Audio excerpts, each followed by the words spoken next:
प्रश्नावली 5.1 का दूसरा सवाल, दी हुई एपी के प्रथम 4 पद लिखिए जबकि प्रथम पद ए और सार्वंतर डी निम्नलिखित है। ए बराबर 10 और डी बराबर भी 10 है। तो ज्ञात है, हम हल लिखेंगे। ज्ञात है प्रथम पद ए बराबर 10, सार्वंतर डी बराबर 10। तो प्रथम पद ए बराबर हमारा 10 रहेगा और दूसरा पद हम लिखेंगे। तो दूसरा पद निकालने के लिए ए प्लस डी फार्मूला लिखेंगे। ए हमारा 10 है और डी भी हमारा ये 10 है, तो यहाँ दूसरा पद आएगा 20। फिर इसके बाद तीसरा पद हम लिखेंगे। तीसरा पद में लिखेंगे ए प्लस 2d। देखो यहाँ तीसरा है तो यहाँ एक घटा के लिखो 2d, तो यहाँ पर आ जाएगा 10 प्लस 2 गुणे 10, तो बराबर हो जाएगा 30। अब इसके बाद चौथा पद a प्लस 3d, तो बराबर 10 प्लस 3 गुणे 10, तो यहाँ पर हो जाएगा 40। तो यहाँ हम कथन लिखेंगे। दी हुई एपी के प्रथम 4 पद 10, ये 10 और 20, 30 और 40 है, यही आंसर होगा। दूसरा है a बराबर -2, डी बराबर 0। तो ज्ञात है प्रथम पद a बराबर -2 और d बराबर सार्वंतर d बराबर 0। तो यहाँ प्रथम पद तो यही हो जाएगा -2 और दूसरा पद हो जाएगा a प्लस d, तो बराबर हो जाएगा -2 प्लस 0 बराबर -2। तीसरा पद a प्लस 2d, तो बराबर -2 और प्लस 2 इंटू 0 बराबर यहाँ पर -2 ही होगा, है ना। चौथा पद होगा a प्लस 3d, तो यहाँ पर -2 प्लस 3 गुणे 0 बराबर यहाँ पर -2। तो कोई परिवर्तन नहीं हो रहा क्योंकि d का मान 0 है, इसलिए कोई परिवर्तन नहीं होगा। तो हम लिखेंगे दी हुई एपी के प्रथम 4 पद -2, -2, -2 तथा -2 है, यही आपका आंसर हो जाएगा। थर्ड सवाल है a बराबर 4 और d बराबर -3, ये सार्वंतर है। तो ज्ञात है a बराबर 4, d बराबर -3। तो यहाँ पर प्रथम पद a बराबर आपका 4 ही होगा और दूसरा पद a प्लस यहाँ पर d लगा देंगे तो 4 और प्लस या -3, तो आ जाएगा बराबर 4 -3 बराबर 1। और तीसरा पद हो जाएगा a प्लस 2d, तो यहाँ 4 प्लस यहाँ पर जो हो जाएगा 2 इंटू -3, तो बराबर 4 -6 बराबर हो जाएगा -2। फिर इसके बाद a प्लस 3d, तो हो जाएगा 4 प्लस 3 इंटू -3, तो बराबर हो जाएगा 4 -9 बराबर -5। तो हम कथन लिखेंगे। कथन, अतः दी हुई एपी के प्रथम 4 पद 4, ये देखिए 4 आया था, 1, फिर इसके बाद -2 -5, -2 -5 है, यही आपका आंसर होगा। अगला सवाल है फोर्थ, a बराबर -1, d बराबर 1/2।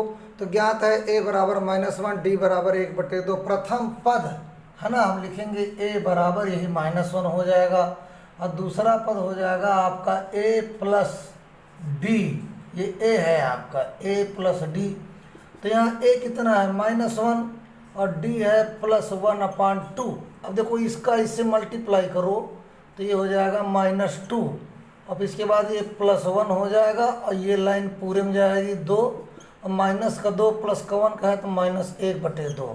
फिर इसके बाद तीसरा पद a प्लस 2d, तो बराबर -1 प्लस 2 इंटू 1/2, 2 से 2 कट गया तो यहाँ पर -1 प्लस 1, तो कितना आएगा 0। इसके बाद चौथा पद a प्लस 3d, तो a हमारा -1 है और +3 और d का मान है 1/2, तो यहाँ पर -1 प्लस 3/2, इसका इससे मल्टीप्लाई हो जाएगा, इसका इससे मल्टीप्लाई करो तो -2, फिर आगे आएगा +3 और /2, लाइन पूरी में खींच दो, 3 में 2 का 1/2, ये हमारा होगा। तो यहाँ हम स्टेटमेंट लिखेंगे। अतः दी गई एपी के प्रथम 4 पद क्रमशः -1, ये देखिए -1 आया था, -1/2, -1/2, फिर इसके बाद 0 और 1/2 है, ये आपका आंसर हो जाएगा। चौथा सवाल है इसी दूसरे का चौथा, a बराबर -1.25 और d बराबर -0.25। तो प्रथम पद तो यही ए हो जाएगा। प्रथम पद ए बराबर -1.25। दूसरा पद होगा ए प्लस डी, तो यहाँ पर ए तो होगा -1.25 प्लस और डी हो जाएगा -0.25। तो बराबर इनको हम जोड़ देंगे, 25 में 25 जुड़ जाएगा तो हो जाएगा -1.50। बहुत बढ़िया।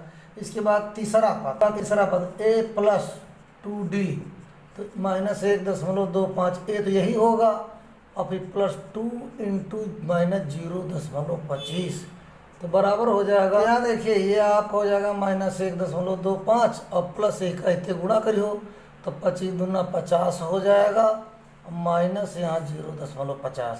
फिर इसको आप जोड़ोगे तो दोनों माइनस कर, दोनों माइनस के आएंगे यहाँ पर, तो यहाँ -1.75 हो जाएगा। ये इसी का है। इसके बाद चौथा पद होगा ए प्लस 3d, तो -1.25 प्लस 3 गुणे -0.25, तो बराबर -1.25 और यहाँ पर माइनस हो जाएगा। इसका इससे गुणा करो तो यहाँ पर 0.75, तो आपका बराबर आएगा। तो इसको इसमें जोड़ोगे तो हो जाएगा -2.00। तो यहाँ स्टेटमेंट लिख देंगे, अतः दी गई एपी के प्रथम 4 पद क्रमशः -1.25, -1.50, -1.75 और -2.00 है। ये देखिए ये आया था, ये आया था, ये आया था, ये आया था, वही हम लिख देंगे। प्रश्नावली 5.1 का तीसरा सवाल, निम्नलिखित में से एपी के लिए प्रथम पद तथा सार्व अंतर लिखिए।